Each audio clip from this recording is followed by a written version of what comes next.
محمد بارک وسلم صلی اللہ تعالی علیہ وآلہ وسلم۔ اس جلسے کا نام ہے اصلاح معاشرہ کانفرنس۔ تو اصلاح معاشرے میں بہت سی چیزوں کی کرنی ہے، ضرورت بھی ہے۔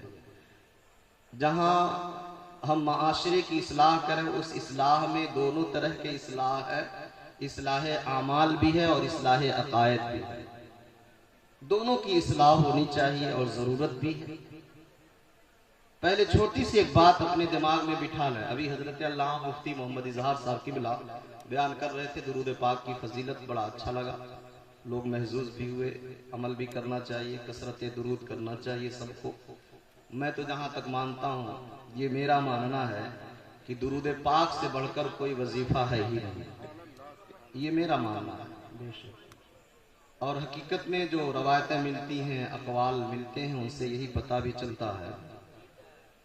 کبھی کبھی لوگوں کو گمراہ کیا جاتا ہے اس طرح سے کہہ کر کہ درود اور سلام دونوں ایک ہی چیز ہے، درود اور سلام دونوں ایک ہی چیز ہے۔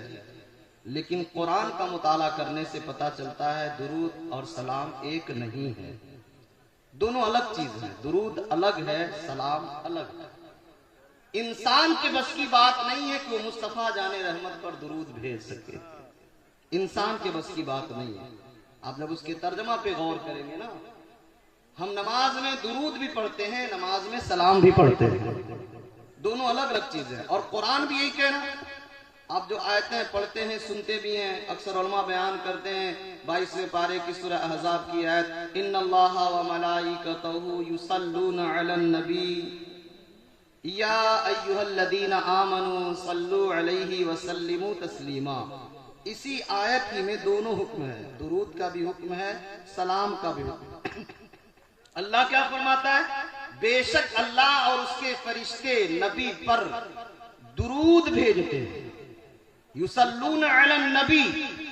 مجھ سے بڑے بڑے علماء یہاں تشریف فرما ہے، میں ابھی سیکھ رہا ہوں، سمجھ رہا ہوں، ابھی میں ایک طالب علم کی حیثیت رکھتا ہوں، تو یصلون علی النبی اللہ فرما رہا ہے۔ اور مفتی اظہار صاحب ہیں، مولانا شمیم مصباحی صاحب ہیں، یہ لوگ بہتر طریقے سے علماء اہل سنت جانتے ہیں، علامہ عز الدین ثقافی صاحب، تو یہ لوگ جانتے ہیں اچھے طریقے سے کہ التسلیم علی اور الصلاۃ علی، جب الصلاۃ کا صلہ علی آتا ہے تو اس کے معنی ہوتا ہے درود پڑھنا، اور جب التسلیم کا صلہ علی آتا ہے تو اس کا معنی ہوتا ہے سلام پڑھنا۔ اور یصلون یہ پہلے مضارع، اس میں استمرار پایا جاتا ہے، اس کا مطلب یہ ہے کہ بار بار بار بار، ایک بار نہیں بار بار۔ تو اللہ فرما رہا بے شک اللہ اور اس کے فرشتے یصلون علی النبی، بار بار ہمیشہ درود پڑھتے ہیں۔ سبحان اللہ۔ یا ایھا الذین آمنوا صلوا علیہ وسلموا، اے ایمان والو تم بھی نبی پر درود اور سلام خوب خوب پڑھو۔ یہ مفعول مطلق ہے، خوب خوب پڑھو۔ اب جہاں ایمان والوں کو حکم دیا وہاں صرف درود کا حکم نہیں دیا، اور اللہ فرما رہا ہے کہ بے شک اللہ اور اس کے فرشتے نبی پر درود بھیجتے ہیں، لیکن جب ایمان والوں سے کہا تو یہ سلونا کے ساتھ جہاں سلو ہے وہیں سلمو بھی ہے، اور التسلیم علی بھی، الصلاۃ علی بھی ہے، دونوں ہیں۔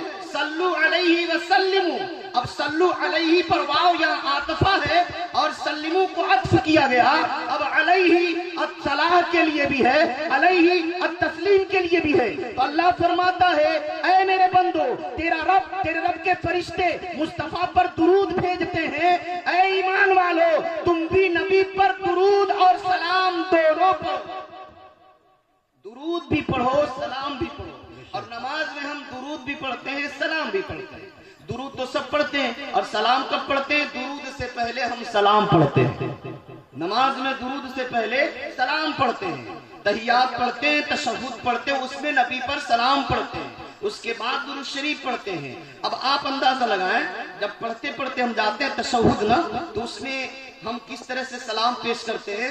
جب بات آتی ہے پڑھتے پڑھتے گئے تو کہتے ہیں السلام علیکہ ایھا النبی، یہ نہ پڑھتے ہیں سب کو یاد ہے السلام علیکہ ایھا النبی، جو آپ پڑھتے ہیں نا عربی زبان میں، اس کے ترجمہ پر بھی دھیان دیا کریں۔ نہ سمجھ میں آئے، کتنے اچھے اچھے علماء آپ کے قرب و جوار میں رہتے ہیں، ان کی بارگاہ میں جائیں، حضور ہم کو سمجھائیں تو سبحان ربی الاعلیٰ کا معنی کیا ہوتا ہے، حضور بتائیں تو صحیح سورہ فاتحہ کا مطلب کیا ہوتا ہے، حضور بتائیں تو صحیح سورہ اخلاص کیا ہے، حضور بتائیں تو صحیح درود کا مطلب کیا ہے، حضور بتائیں تو صحیح تشہد کا معنی کیا ہے۔ یہ پوچھا کریں، نہ پوچھنے سے بھی ہمارے علم میں اضافہ نہیں ہوتا ہے۔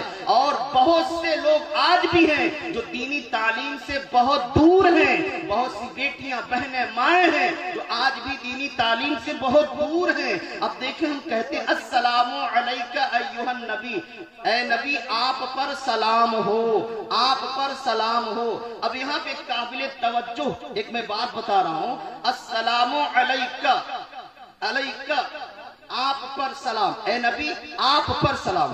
علیکہ یہ ہم پڑھتے ہیں علیکہ، لیکن الگ ہے، کاف ضمیر الگ ہے۔ اسی پہ میں آپ کو ایک نقطے کی بات، پوائنٹ کی بات بتانا چاہتا ہوں، کیونکہ آج کے دور میں جب ہم سلام پڑھتے ہیں، درود پڑھتے ہیں، تو کچھ نبی کے غدار ہیں جو کہتے ہیں وہ سنتے ہیں کیا، وہ دیکھتے ہیں کیا، سنیو تمہارا عقیدہ ہے نبی سنتے ہیں، نبی موجود ہیں، نبی دیکھ رہے ہیں۔ آئیے صرف علیکہ سے میں ثابت کر رہا ہوں کہ نبی سنتے بھی ہیں، نبی موجود بھی ہیں، نبی دیکھتے بھی ہیں، نبی حاضر بھی ہیں۔ علیکہ یہ ثابت کرتا ہے۔ مسلمانوں دھیان دو، کیا پڑھتے ہو، کیا عرض کرتے ہو، السلام علیکہ پڑھتے ہیں۔ اب علی حرف جار ہے اور کاف ضمیر خطاب ہے، اور کاف ضمیر خطاب اسی کے لیے استعمال کیا جاتا ہے جو سامنے موجود ہو۔ اگر دیکھ رہا ہو تو دیکھ بھی رہا ہو، سننے کی طاقت ہے تو سن بھی رہا ہو، تو کاف ضمیر خطاب اسی کو کہتے ہیں۔ اس کاف ضمیر سے خطاب جو موجود سامنے ہوتا ہے اسی سے بات کی جاتی ہے، اسی سے اپنے باتوں کو پیش کیا جاتا ہے علیکہ کہہ کے۔ جیسے ہم کہتے ہیں السلام علیکم، آپ پر سلام، آپ موجود ہیں، آپ پر سلام، آپ موجود ہیں۔ علیکہ میں جو کاف ضمیر ہے، یہ کاف ضمیر اس بات پر دال ہے کہ ضمیر خطاب اسی کے لیے استعمال کیا جاتا ہے جو موجود ہو، جو حاضر ہو، جو ناظر ہو۔ اگر ناظر ہے تو ناظر ہے، سامع ہے تو سامع ہے۔ علیکہ نے بتا دیا، کاف ضمیر نے، یہ ضمیر خطاب ہے، اے نبی آپ پر، اے نبی آپ پر۔ تو کاف ضمیر خطاب اسی کے لیے استعمال ہوتا ہے جو سامنے موجود ہو۔ تو پتا چلا ہم نماز میں السلام علیکہ کہہ کر کے اپنا عقیدہ بھی پیش کرتے ہیں، یا رسول اللہ ہم سلام پڑھتے ہیں، ہم درود پڑھتے ہیں، لیکن میرے آقا یہ عقیدہ رکھ کر پڑھتے ہیں کہ آپ موجود بھی ہیں، ناظر بھی ہیں اور سننے والے۔